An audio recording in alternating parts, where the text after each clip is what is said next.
Hello, I'm Axel Pawlik. I'm the Managing Director of the RIPE NCC. You probably have heard about us. It's my first time in Sarajevo. I'm happy to be here, and that I was able to make the connection yesterday. It was a bit tight in Vienna, but here I am. It's always a little bit strange for me to see the people again that I just met the other week in some, hello Arnold, in some other meeting. So it's also very great to see that there are people who have not been to any of those meetings, new faces as well. Happy to see you. So for basically your benefit and not Arnold's that much, here's an update from the RIPE NCC. Who are we? What are we doing? Why are we doing those things? And it works. That's lovely. So, yeah, there's a complication here. There's RIPE and there's the RIPE NCC. What is RIPE? RIPE is the réseau IP européen, was set up. No, it wasn't set up. There were a couple of people meeting in '89, like 14 people or so. And they were talking about how to coordinate what they were doing with sort of early connections on this TCP IP thing they were playing with. So the slide says that the RIPE community represents stakeholders in the internet such as ISPs, academia, media companies, transit providers, and more. I don't really think that RIPE represents them. I think it brings them all together. That's the main point here. And of course, where you are, our members are part of the RIPE community, and where you are here and you're not a RIPE NCC member, you're still part of the RIPE community, very much so. So RIPE community is bigger than just RIPE NCC members. Why is that so? The RIPE NCC is formally a membership association incorporated in Amsterdam, in the Netherlands. The things that we are doing, foremost, we are the secretariat for the RIPE community. That might have started a long time ago with making sure that there's enough coffee and there are enough cookies and they are big enough. But we have taken on other responsibilities beyond coffee and cookies. Basically, we do anything that the community wants us to do. Certainly, we do what our members tell us to do. And these days, one of the main and most visible activities that we are doing is the allocation of internet numbering resources, as we call them, IP addresses, ASNs, and the like. Of course, we really started with meetings, having somebody in some office that would pick up a telephone call if telephone would ring.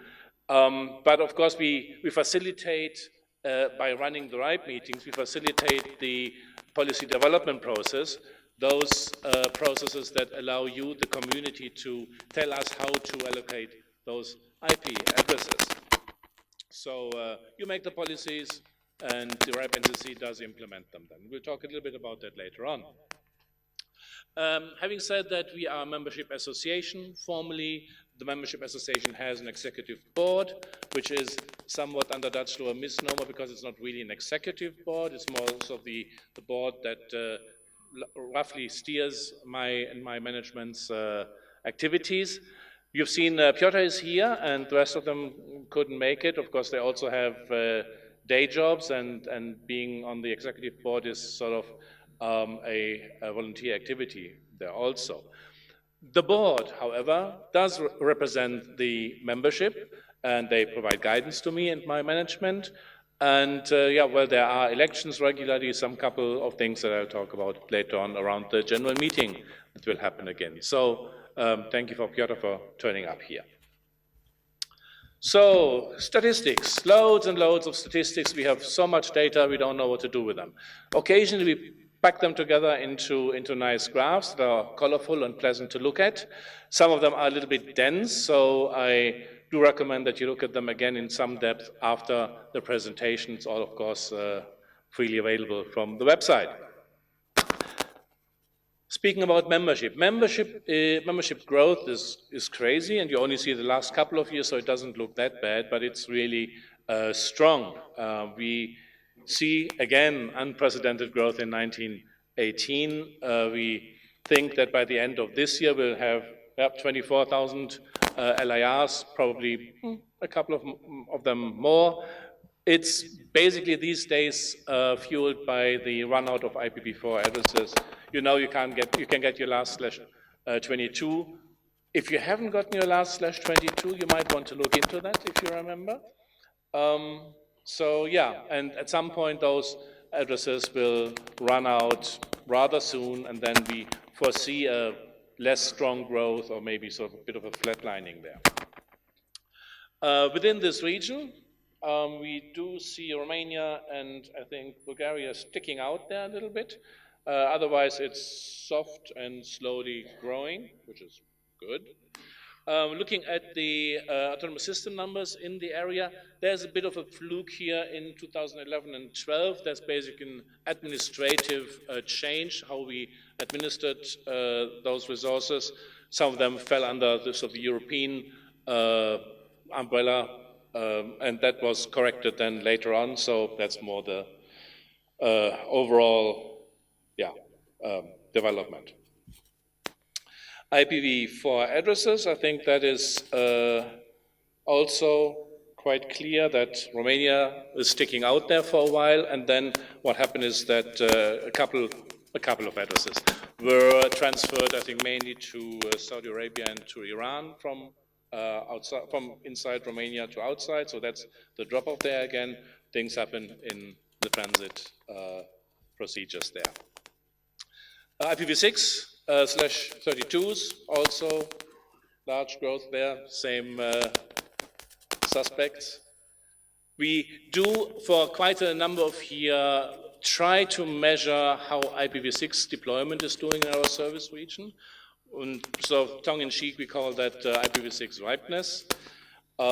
With a couple of stars, there's now a 5th star even for different things that you do with your IPv6 addresses. Having a location, announcing it, having Route6 object, having reverse DNS delegation set up, and now deploying IPv6 at the edge. Looking at it, well, there could be more done, of course, but that's wherever I go. With this slide, there's always quite a number of 0 stars, so please, people, look at your IPv6 deployment. But overall, it doesn't look too bad. Some of the recent activities and things that we want to do over the course of this year, we just started into this year, really. These are sort of the high-level objectives there: strategic focus, preparing for a strong membership growth, or not preparing really, but sort of facilitating that and going with it, and preparing then for the anticipated fall-off or flatlining, like I said, after our IPv4 pool is finished. Registry accuracy is a very, very important thing. So looking at that, improving that wherever we can, making sure it is accurate. That also brings us to the interesting topic of due diligence and fraud prevention, and how to balance being a pain towards our members to still catching fraud when it's trying to happen. Training, we'll hear a little bit about that, interesting developments there, adding value to that. We know our training services are very, very popular, so we do try to add further value to that for our members. Neutral information, like I said, we have so much data accumulated over the last 24, 25, 30 years nearly. We have so much. We take some pride in that it's sort of seen as neutral and dependable. So we want, of course, to make it easy for you to look at the data in some way that is understandable, provide tools and well-presented measurements there. And of course, for a very long time also, we are running KRoot, one of the 13 root server clusters. We have been told to do that a long, long time ago, and we are still doing it, and we are investing there in strengthening the infrastructure there as well. Speaking about due diligence, and I don't want to go into too much detail here, we have Ingrid probably sitting in a plane right now, or so coming this afternoon. She'll talk about this to some more detail from registration services perspective. Yeah, there were times when you could send us a friendly email, say, hey, I'm deploying some more infrastructure, I have so many more customers, can you please give us some more addresses? We would say, probably, yes, here they are. Then we got a little bit more, all guided by the policy process, of course, a little bit more tough and wanted to see actual sort of forecasts and real needs for the next 2 years. and the like. And these days we really have to crank down because people are quite clearly taking their IPv4 addresses as an investment. They want to get as many as possible and then capitalize them at some point. So I think this is behind a lot of the increase in due diligence that we have to do, fraud and stuff that is happening here. Hijack investigations, similar thing, you know, oh no, we have somebody on the phone, can you please give us back control over our addresses because somebody has claimed them, that somebody doesn't work here anymore, and as they left, they took the addresses with them. That shouldn't happen. So, of course, also, please do keep your records in the registry, contact information and such up to date so that we don't find ourselves in this situation that we have to find your addresses somewhere, or that we have to look into these cases. Occasionally, not quite so occasionally anymore, we see things like falsified passports flying by as sort of ID documents, and we say, nah, doesn't work this way. We do report those kinds of things to the Dutch police as fraud, and of course with that you do not get your valued resources. So we are doing this, we are trying to do this very, very diligent, but also in a way that does not impact your legitimate business processes too much. Yeah, we do then occasionally close members where we see that stuff like this has happened or is happening, but we don't do this just so. We talk to them, we issue warnings, and if you just have a slight mistype somewhere in your application, that is easily corrected. But of course, a falsified passport or a couple of them, that's more than just a drunken typo. We don't take this as a light offense. So, like I said, keep your contact details up to date. So making our lives easier, making your lives easier. And yeah, hijackers, like I said, they are checking for resources with outdated contacts or old contacts, and then they do their thing. Billing, yes. So we have been for years, send out invoices, of course, for membership dues. And for quite a while, we did this also, we allowed sort of quarterly payments, quarterly invoicing even. And we have seen over the last couple of months looking at it, that this creates quite a lot of overhead in terms of clarifications, lots of tickets to the finance guys in-house. So we wanted to change this, make it more efficient for everybody, save some money that way. So what we are doing now is a yearly invoice, and in really hard cases, we said, if you really find it difficult to pay your 1,400 euros in one batch, then tell us so, and we'll see what we can do.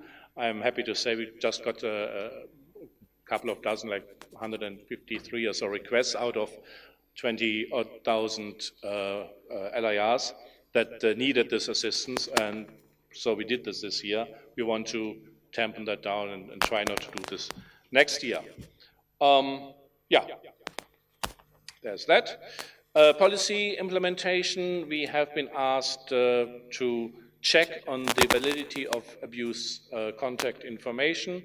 That implementation started in February after the PDP ran through. We are doing an initial check of 70,000 contacts. That's quite a bit. We don't do that by hand.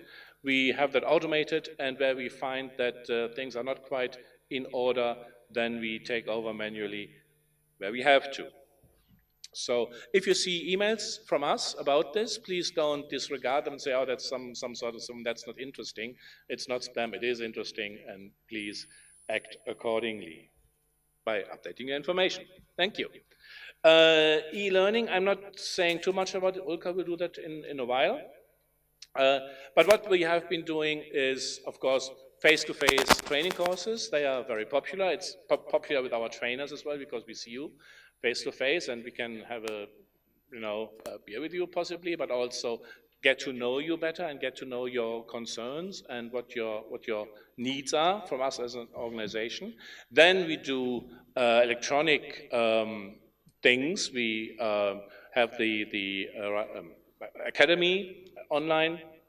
We do lots of webinars, and what we started many years ago as a for me slightly strange, exciting ideas is to try to get into universities, into the curricula there, and to root out some of the old, Class A, Class B, Class C address blocks that you can get from those RIRs. That is still in some of the curricula. Things like that need to be sorted out. So we are quite successful in working as a pilot here with the American University in Beirut. And yeah, 2 weeks ago we were there and celebrated the inclusion of our material in their curricula. That was a great success story. And of course, we want to bring this forward with other universities as well. The currently most exciting thing is the certified professionals that Ulka will talk about. So we do give you certificates. You come to a training course and you get a nice certificate that you came and that you were there, but it's relatively lightweight. What we now want to do is to have remote proctoring, where you can sit an exam. We know that you are who you claim to be with your passport, and you know you're checked on, you can't cheat, and then you get your certificate, and so in electronic form, possibly afterwards, or likely afterwards.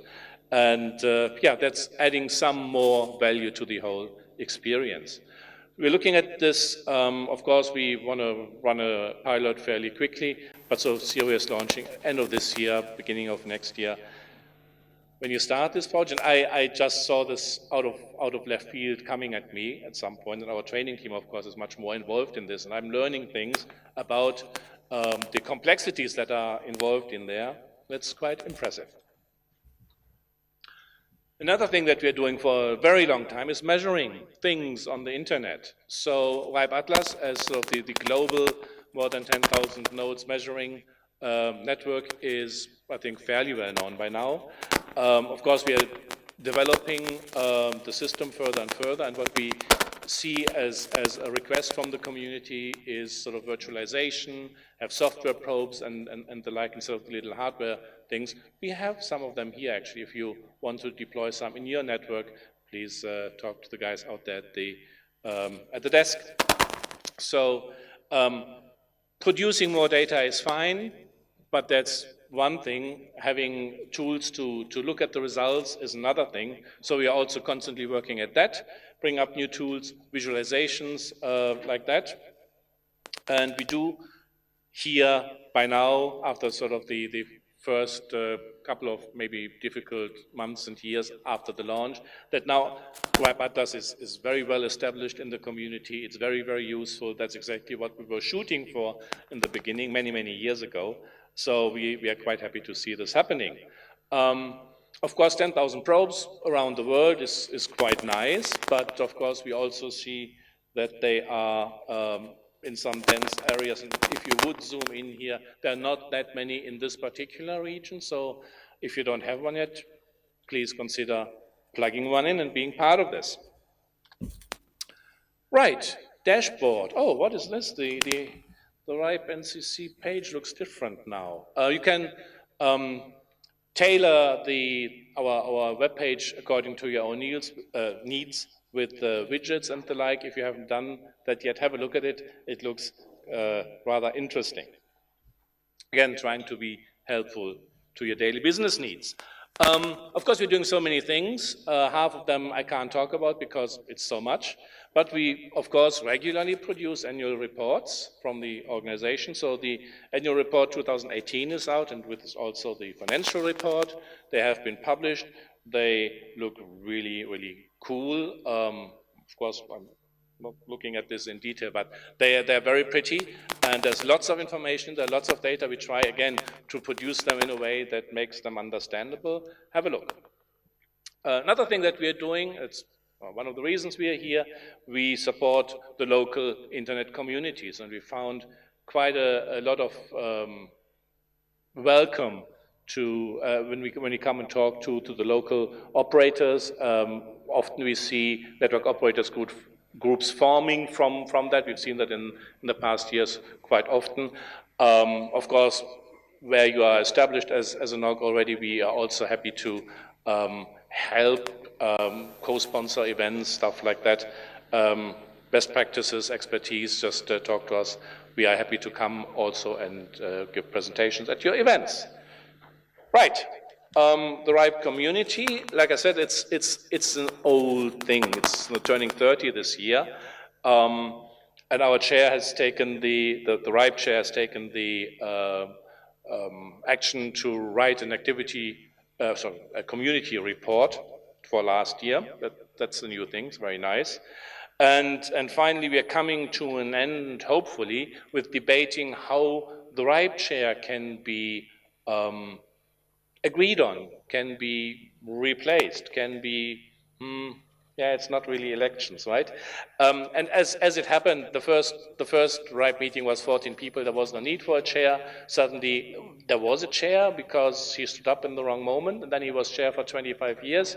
I remember Rob Loxall, possibly. And now Hans-Peter Hohlen came up, and it was one of his, the main action point to establish procedures for agreeing to a new chair. So we are reaching, hopefully, consensus on this at the next RIPE meeting.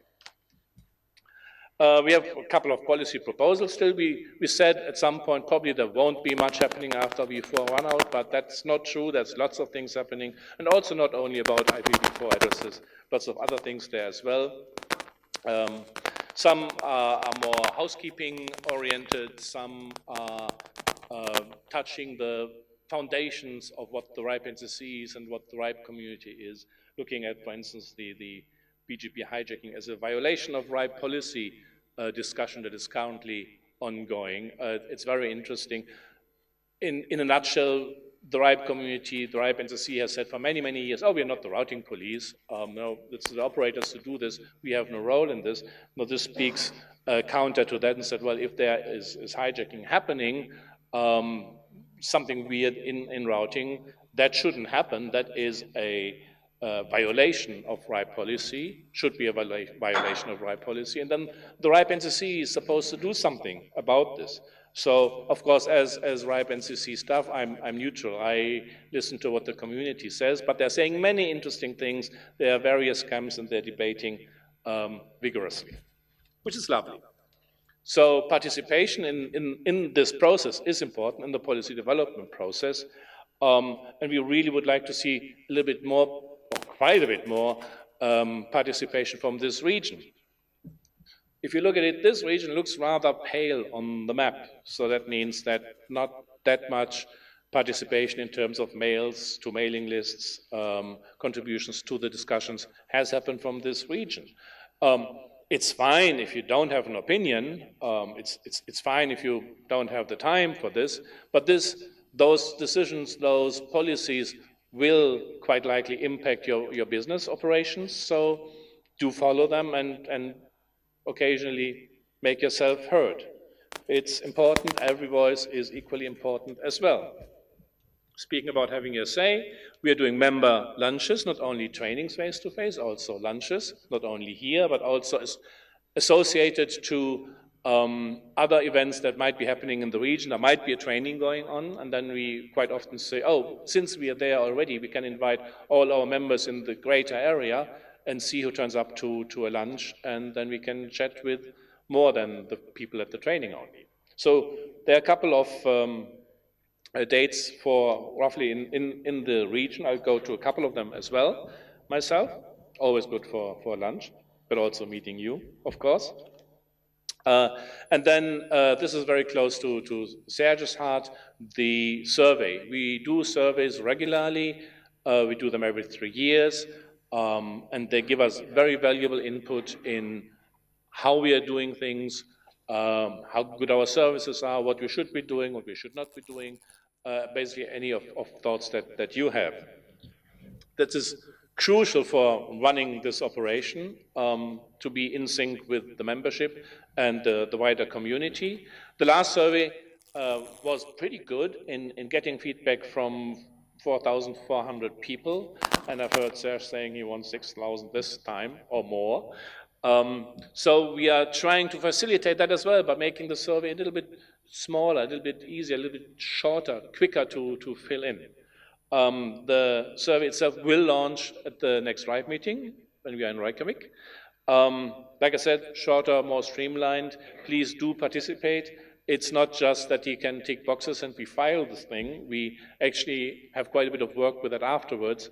We analyze it very carefully, and we distill sort of the concrete main action points for ourselves from that, and we publish that. We talk to you about what these are, and then we keep you updated on progress on those actions as well, as we have done before. So it's important that you fill this in when you see it coming.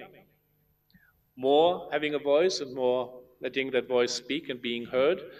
Like I said, the RIPE NCC is formally a Dutch membership association. It has an executive board.